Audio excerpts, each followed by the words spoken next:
Hey everyone, Maestro here. I am the football enthusiast. Hope you are all doing well. Alright, in today's video, we're going to have a discussion about who, if anyone, can catch Manchester City for the following season. Firstly, I'm going to talk about the Premiership and then move on to the Champions League. But the reason why I'm making this video and it is centered around City is because I think we can all agree, starting right now as of the 20th of June 2023, extremely early, City will be the favourites for the Premiership and the Champions League. There's just no denying that. They are the best team in the world, and seemingly there is quite a huge gap from City and whoever you place at second. There is a big gap there, and in today's video it's a discussion about if anyone can possibly compete with them, and we'll start with the Premiership. Yeah, I mean, look, they've won it 6 times in the last, I believe, 7 years. It's 3 in a row now.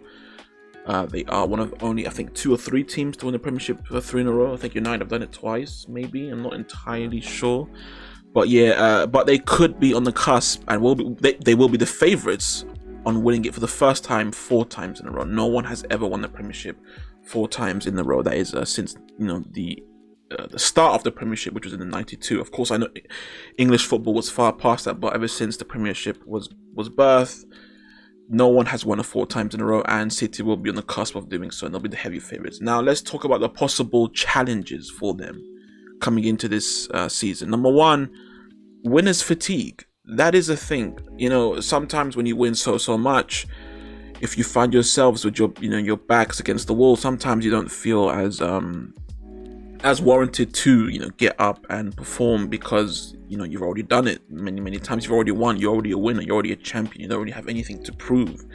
So that kind of can be a thing. Other challenges could include departures.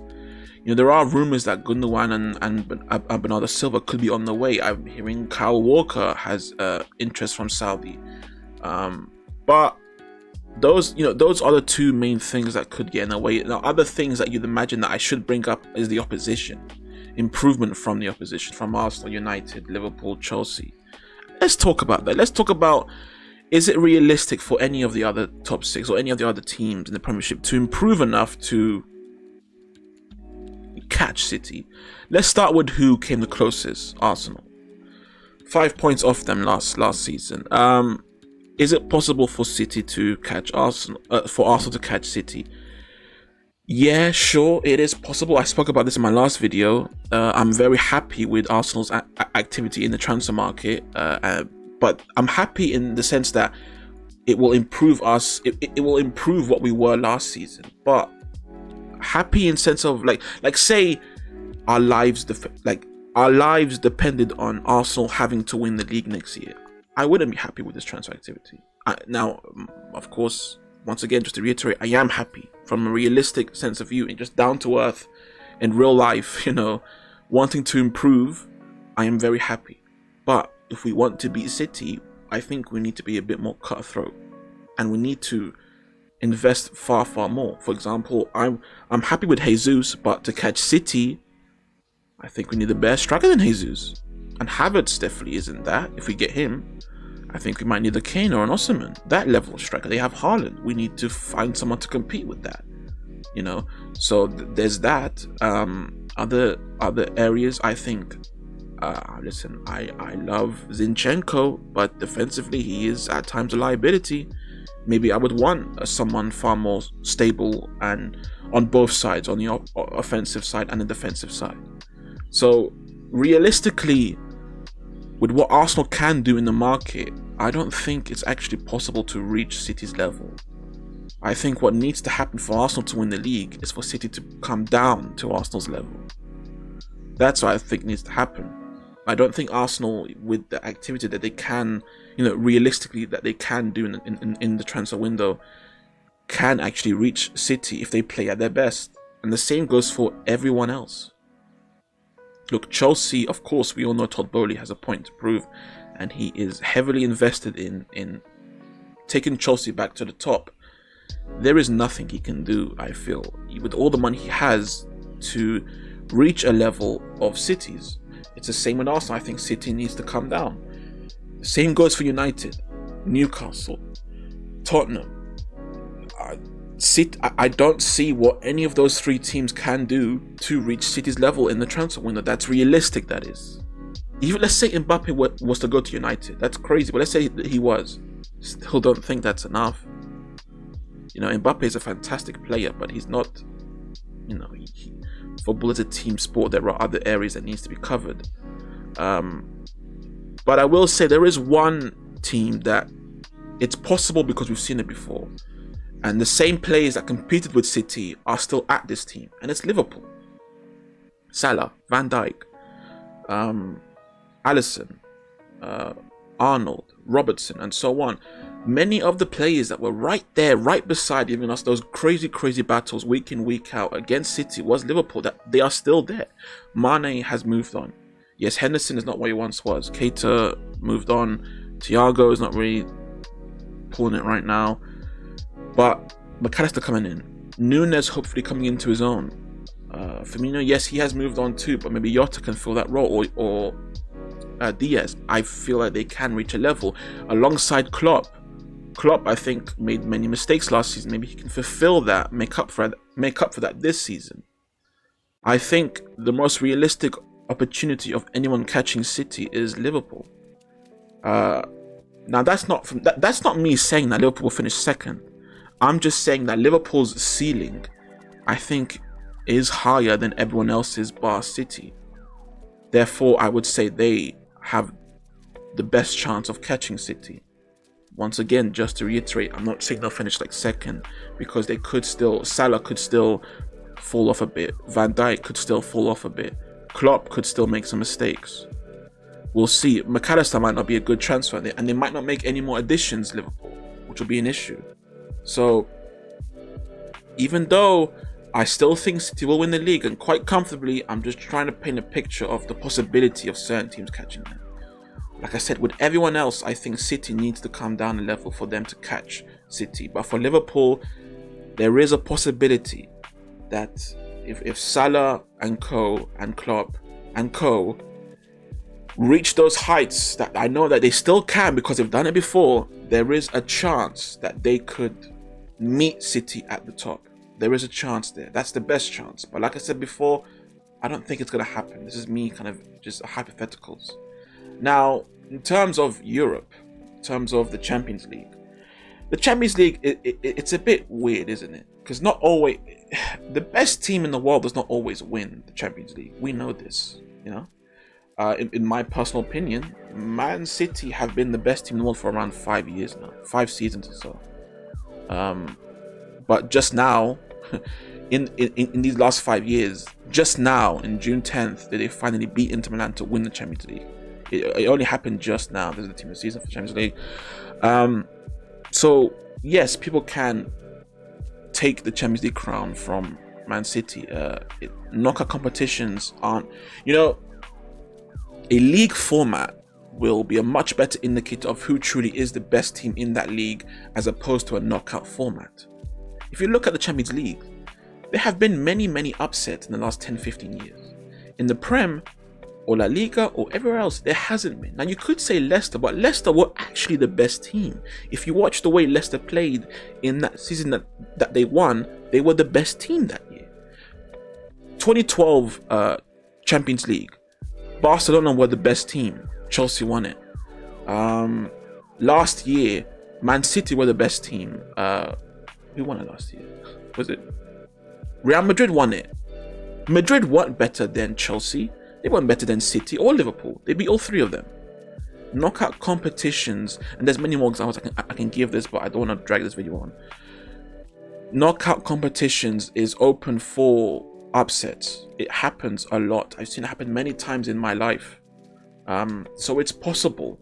But let's say City were to play at their best throughout, always. Every single game, they were always at their best. Well, then they'd win it, would they? But who do I think could compete? Now, let's go through the juggernauts of history. Real Madrid. As they stand right now, no, hell no. They lost Benzema. Joselu came in, but he's a 33-year-old that is not of the level of Benzema. They're not competing with City. Modric, we don't know if he's going to stay or not. Even if he does stay, he's getting older. Kroos as well. I'm not a huge fan of their back line. I think it's okay, but not great. Vinicius will get better, sure, but how much? Enough? No, not enough. Let's say they have the dream transfer though. Let's say they get Kylian Mbappe from PSG. This man right here. Let's say they get him. Will that be enough? No, I don't think so. If City play at their best, it won't be enough, but it will be something. If City can play Real Madrid in a game, and if Madrid can find a way to bring City down to their level, Mbappe can be that difference maker. Other areas, Barcelona, could they do it? Barcelona are on the up and up. They've won the league last season, first time in like 3-4 years, I believe. First time since Messi left that they've won the league, which is it's a big thing, you know. Since Messi left, it's a new era for them, and it's a good thing. That La Liga kind of finally, for me, kick-started Barcelona's new era, and that's great.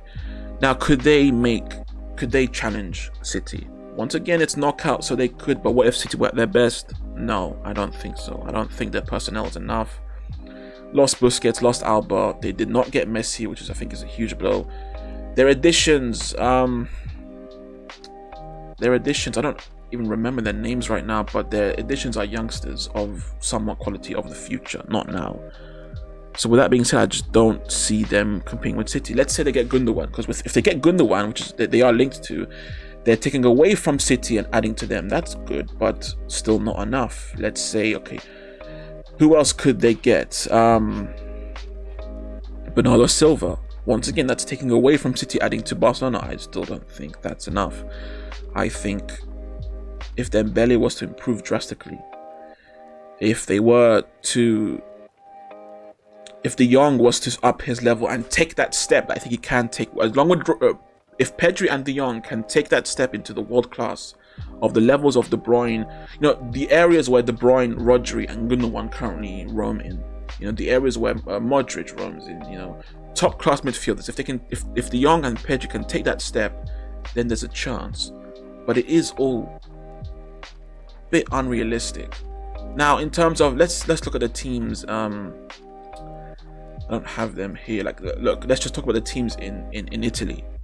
Inter Milan, you know, Italy came very close to winning the Conference League, Champions League, and Europa League. They lost all three. Could Italy compete? No, I don't think so. I don't see that happening either. What about France? PSG? Well, PSG are currently in turmoil right now. They just lost Messi, who was sensational. That's a big loss. Neymar is injury prone. If he was to play, he is very much injury prone. Mbappe supposedly wants to leave.